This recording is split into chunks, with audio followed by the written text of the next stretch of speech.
there mga kasinag! Welcome back to my YouTube channel. Ayan, so, Happy New Year sa lahat. So, panibagong taon. At, ayan, so gusto ko na itong content na to as you can see on the thumbnail. Kaya ka nandito ay interesado ka na naman kasi panibagong Jollibee content na naman ito. So, yun nga mga kasinag. So, bago tayo magdaldalan at kung ano-ano pa, mag-start tayo after ng intro.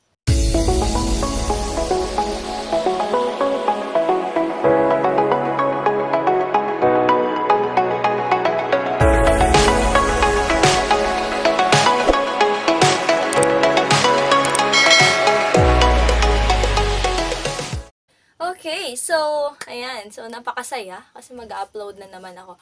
Actually, itong content na ito mga kasinag ay ito dapat yung gagawin kong last content ko sa year 2023. Pero hindi ko siya na-record and everything. So, ito na lang video na to ngayon 2023 yung magiging pambungad natin. Since yung Jollibee content ko naman ay yun yung pinaka-isa sa mga nagigain ng views sa akin. Okay, so kung hindi nyo pa napapanood yung mga yun pala mga kasinag, so yan yung mga lalabas dyan, ay dito pala sa kabila. So yung mga lalabas dyan sa taas mga kasinag, yun na yun.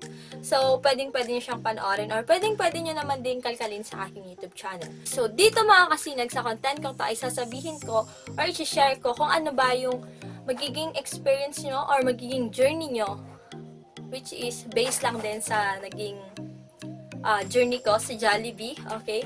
So, sa loob ng 6 months na yon bago ko maging ganap na ARM3. So, nilista ko yung mga nakita ko na mga nangyari sa loob ng 6 months ko under probationary, after MT, and hanggang sa makagraduate ako, hanggang sa pagiging ARM3 or Assistant Restaurant Manager 3. Okay. So, unang-una mga kasinag ay habang MT ka pa lang or management trainee na tinatawag ay dapat talaga alam mo yung standard na tinatawag. So, simula nung pinag-aralan mo yun hanggang matapos yung pag-BOTP mo, yung actual na ginagawa ng manager hanggang sa matapos mo yung almost 2 months na pag-BOTP ay yun at yun pa rin talaga, dun lang at dun iikot yung journey mo. So, dapat talaga, see to it na hindi mo makakalimutan yung mga yun. So, kung nakalimutan mo man, well, ako rin naman kasi, personally, nakakalimutan ko yung iba. So, meron naman tayong mga checklist and meron yung beacon na tinatawag sa site ng Jollibee. And, pwede nating balikan yun. So, andun lang naman, provided naman na ng store yung mga yun. So, nasa sayo na lang kung gusto mo siyang balikan. Pero, sana hindi tayo tamarin at sana hindi natin makalimutan yung mga standard natin na tawag. Okay, so pangalawa na nakita ko after nung 2 months kong pagtitraining or nung BOTP nga po mga kasinag, ay isasali ka na nila after nung comprehensive exam mo and yung pag-BOTP nga, ay isasali ka na po nila dun sa tinatawag na MTM or yung Management Team Meeting. So, ito po yung monthly meeting na nangyayari ay nagkakaroon po kayo ng management meeting. So, from the word itself, mga kasinag, diba? So, huwag na natin pahirapan yung mga sarili natin. So, ano nga ba yung nangyayari doon? So, doon po, sa MTM na tinatawag ay pinag-mimitingan ninyo kung ano ba yung nangyari or kumusta ba yung naging performance ng store ninyo, kung franchise man yan or company owned. So, nagkakaroon ng ganon. So, ina-analyze nyo, pinag-aaralan nyo kung kumusta ba yung mga naging performance niya, kung ano yung mga dapat habulin, kung ano yung mga dapat i-maintain, yung mga ganon. So, after nun, ako kasi ang nangyari sa akin mga kasinag ay after nung comprehensive exam ko, so, yung kinasunod na month yata nun, or yung mismong month na yun, hindi, yung kinasunod na month na yun mga kasinag ay, ang nangyari po ay sinalin nila ako. And during nung first na MTM nga po mga kasinag, yung in my case ay napaka-overwhelming nung naging first MTM ko kasi winelcome talaga nila ako and na-feel ko yung pagtanggap nila sa akin sa Jollibee kung saan ako nag-work ngayon. So, dun din sa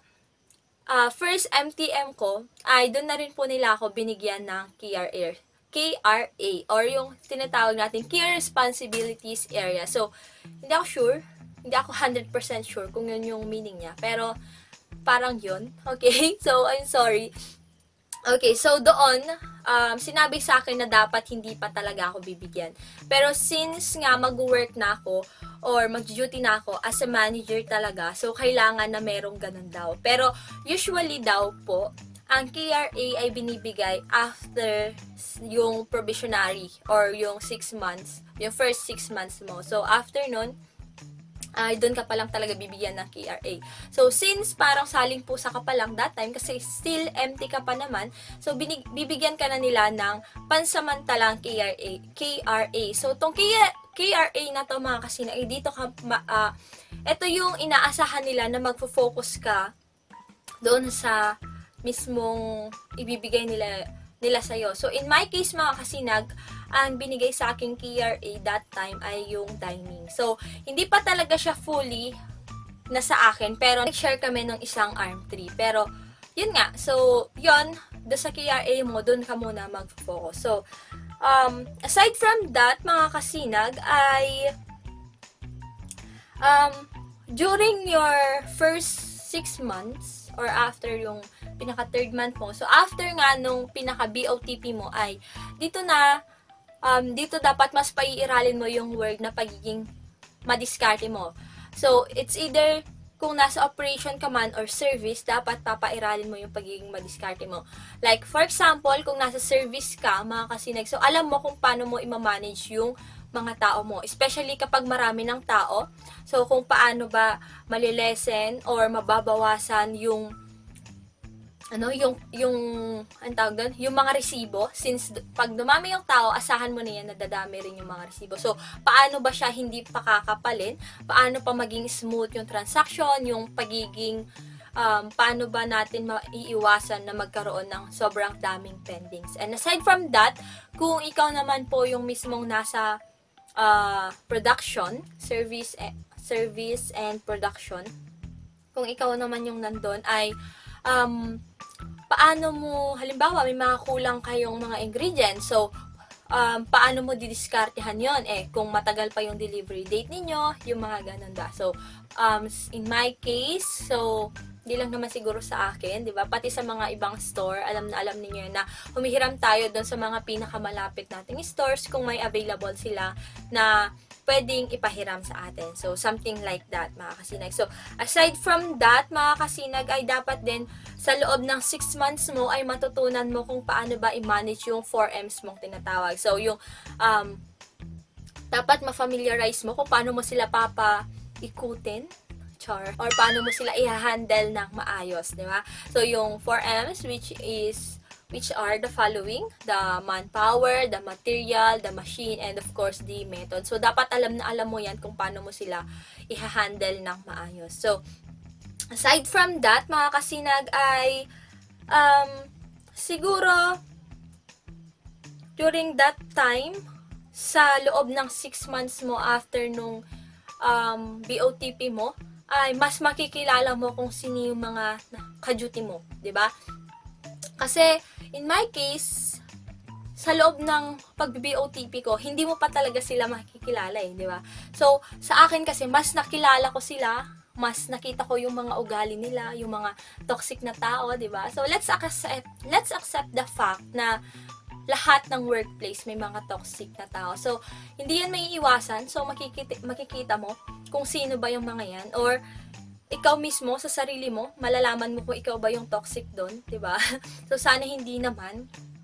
So, makikita mo yung mga nag-stand out na mga empleyado nyo, yung mga papetics, ganyan. So, mas makikilala mo sila. And, not just the crews, but also yung mga kapwa manager mo. So, yung mga kapwa manager and yung mga CL ay mas makikilala mo sila. And during that time, in my case, mas nasabi ko na mas naging stronger yung bond namin. Bukod sa mas nakilala ko sila, mas nakita ko yung talagang sila, 'di ba? Mas nakilala ko pa sila and mas naging close talaga kami. So, syempre kapag una ka kasi hindi mo pa sila mabiro-biro, ganyan, nagkakahiyaan pa, nagkakailangan pa. So, during yung first 6 months mo as a MT ay makikita talaga mas mawawala yung pagiging ano yun, yung pagiging others mo sa kanila. Mas ma-feel mo na belong ka talaga dun. Okay. And this is the last part. So, after no 6 months mo, ay i-declare ka na nila na you are, ano yun, aangat ka na ng posisyon, gagraduate ka na being MT to ARM 3. Okay. So, ulitin ko lang mga kasi, sabi ko kasi sa isang video ko yata or sa mga nakaraang Jollibee content ko na after nung pag-BOTP mo ay hindi ka na empty, magiging ARM 3 ka na. So, hindi po yun. Okay. So, after nung probationary na 6 months, is doon ka pa lang po nila i-declare as a ARM 3 sa pamamagitan ng PA or yung tinatawag nating na performance appraisal. Okay. So, dito sa PA na to is, doon ay i-evaluate ka nung mismong restaurant manager nyo. So, sasabihin niya kung ano ba yung mga nakita sa'yo na maganda, yung mga dapat mong tanggalin, kung meron man, yung mga dapat mong improve, yung mga dapat mong i-maintain, yung mga tipong ganon. So, doon sa PA na mangyayari ay dalawa lang kayo na mag-uusap, 'di ba? So nakakakaba. Yung sa akin talagang lamig ng kamay ko, 'di ba? So sinabi niya sa akin and then merong i-scorean ka nila like 1 to 5 and then dapat meron kang hindi ko alam pala kung lahat ng store ganito Pero yung sa akin nun parang meron akong rating na dapat na maabot. So yun yung pinaka rating niya is 1 to 5. So, ganun yung mangyayari. Dapat yung pinaka rating mo ay hindi pababa sa ganito, ganyan. So, yun lang naman mga kasinag. And after nun, ay i-announce ko na, congratulations, you are, pero hindi lahat, di ba? So, magdidepende pa rin yun sa performance mo and of course, magdidepende pa rin yan sa RM kung ipopromote ka niya as a RM3. Pero, sana lahat ng nag-start as MT ay makarating dun sa ARM3. Hindi lang sa pagiging ARM3, ARM2, ARM1, and of course RM, di ba?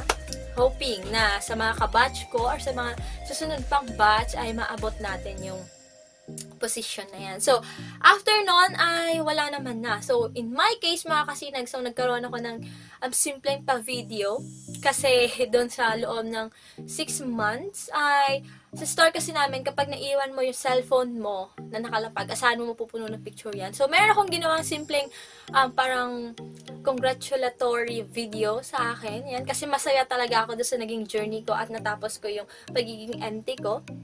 So, pinost ko yan sa Facebook ko and of course sa TikTok. So, yung TikTok account ko, yung link niya nasa description box. So, kung gusto nyo panoorin, ayan, ay pwede naman. So, after nun, ay congratulations, you are RM3 na nga, or yung Assistant Restaurant Manager 3. Okay, so, yun lang naman, parang napakabilis kung tutuusin, di ba? So, parang kailan lang nag-start ako dun sa video ko na hiring process sa Jollibee. And ngayon, di ba? So, after 6 months na, ayan. So, yun lang din naman ang sasabihin ko. And may nakita ako na nag-comment na a day in my life as a Jollibee manager. So, itatry natin yan. So, sa mga iba pa, sa mga upcoming content natin, ayan. So, sana nandyan pa rin kayo.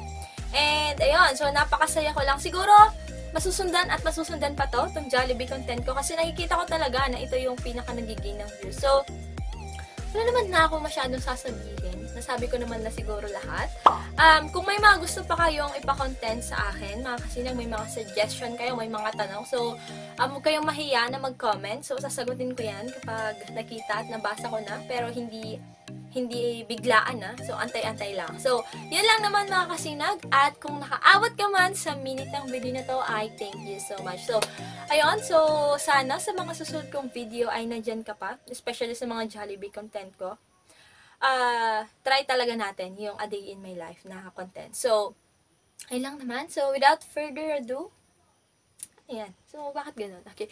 So, ayan mga kasinag. So, kung nakaabot ka man sa minute ng video na to, I thank you so much. Again, mga kasinag, I am your Ate Aren. Ready for the worst, hoping for the best. So, see you sa ating next upload, mga kasinag!